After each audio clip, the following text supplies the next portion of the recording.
Hello everyone. In today's session, we will be discussing another important topic from pediatric nursing, that is birth injury. So let's start our topic. So injury of head, right? Common injuries of head are caput succedaneum, cephalohematoma, intracranial hemorrhage and skull fracture. Okay. So first one is caput succedaneum. It is a edematous swelling into layers of tissue of scalp, crosses over suture line called caput succedaneum. Okay. Now tissue compression occurs of fetal head when passing through dilating cervix of birth canal in cephalic presentation. So we have seen like that different kind of delivery mode.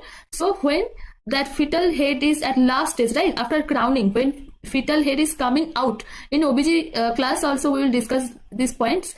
So that time what happens, that fetal head now, when it starts to passing through the cervix, so that time that tissue compression happens. So it is basically means a trauma to the head. Compression blocks the venous and lymphatic drainage returns, which causes swelling into the layers of scalp. As I told that it will make compression, right? So that's why venous and lymphatic drainage will return back. That's why swelling into layers of scalp will be seen. Now signal false caput succedaneum, which occur due to use of vacuum extractor cap. That vacuum, both metal and silicon is present, right? So in that case they will result false caput succedaneum. Now coming to the clinical manifestation. So present at birth and cross suture line. Okay, swelling soft in nature, then disappear within 48 to 72 hours of delivery. So basically it doesn't cause any permanent damage. It will disappear within 48 to 72 hours of delivery. Okay. Now coming to cephalohematoma. This is basically a critical one. So I have used different colors so that you can better understand. So let's see the cephalohematoma. Blood collection between periosteum and flat bones of skull. So first let's see what all are the layers. Okay, first there is skin, then periosteum, then coming to bone, then dura mater, arachnoid matter and pia mater, right? So what will happen? That blood will collect between periosteum and flat bones of skull. So basically within these two layers. So I have already colored also, this red color I have mentioned, right? So this will be the collection of blood. Okay. So what will be the clinical manifestation now? Not present at birth and not cross suture line. Okay. Fine. Then develop after 24 hours. First one was coming while the delivery, right? But this is coming after 24 hours of delivery. Now swelling is hard and fluctuant. Then swelling absorbed gradually within 6 to 8 weeks. Now this is taking more time. This was disappeared within 48 to 72 hours of delivery. But now this cephalohematoma, this will absorb gradually within 6 to 8 weeks. Hope it is clear. Now may be associated with fracture of skull bone. Okay, because otherwise there may be a suspect of fracture of skull bone. Okay, now coming to the next point, injury to muscles.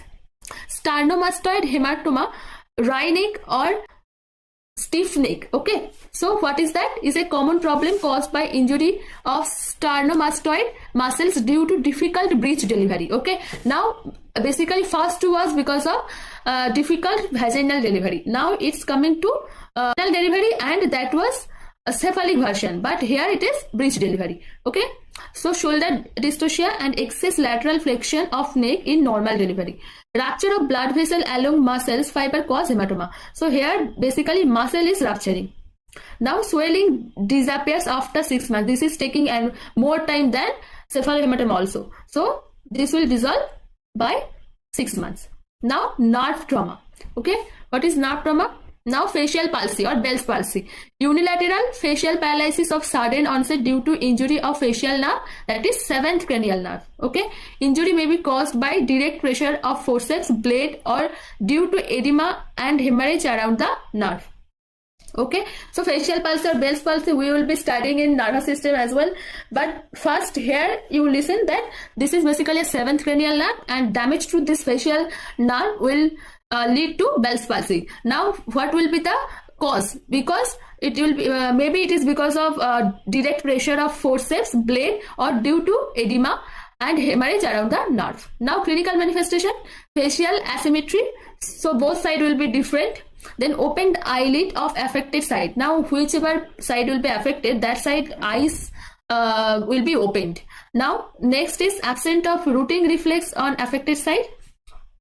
Okay, so basically these three clinical manifestation will be seen. So again revising: facial asymmetry, opened eyelid of affected side, then absent of rooting reflex on affected side. What is rooting reflex now? Rooting reflex means if you touch one side, like lip ke side mein jo chin hai na, just any side of chin if you touch, that baby will turn his head and try to suck that things, right? So basically this is a rooting reflex. So now coming to the brachial palsy. What is brachial palsy? Caused by injury of brachial nerve root or trunk of brachial plexus. Okay, it caused by hyperextension of neck during shoulder dystocia or during difficult breech extraction. Again, it is a breech delivery difficulty. Okay, its two common type are AIIMS palsy, or this is called waiter stiff position, paralysis of muscle of the upper arm due to injury of the 5th and 6th cervical roots. This is important. 5th and 6th cervical roots of the brachial plexus. Okay, position like waiters taking tips. So like that, if you can imitate that position also, then you can understand. So that will be the position. It is commonest type of nerve trauma. So AIIMS palsy basically, it is the commonest type of nerve trauma. So what will be the position? It will be like a waiters taking tips. Which muscle paralysis will be happen? That is upper arm due to the injury of 5th and 6th cervical roots of the brachial plexus. Now coming to the clinical manifestation. Due to paralysis in arm, it remains in sides, and pronation of forearm and flexion of wrist looks like waiter's tips position. Okay. Now Klumpke's palsy, atrophic paralysis of forearm due to injury of 7th and 8th cervical and 1st thoracic nerve root. So first one was AIIMS palsy was 5th and 6th cervical roots, right? Here it is 7th and 8th cervical and 1st thoracic nerve root, lower brachial plexus. Okay. Now clinical manifestation: paralysis in muscles of forearm with wrist drops and flaccid disease. Okay.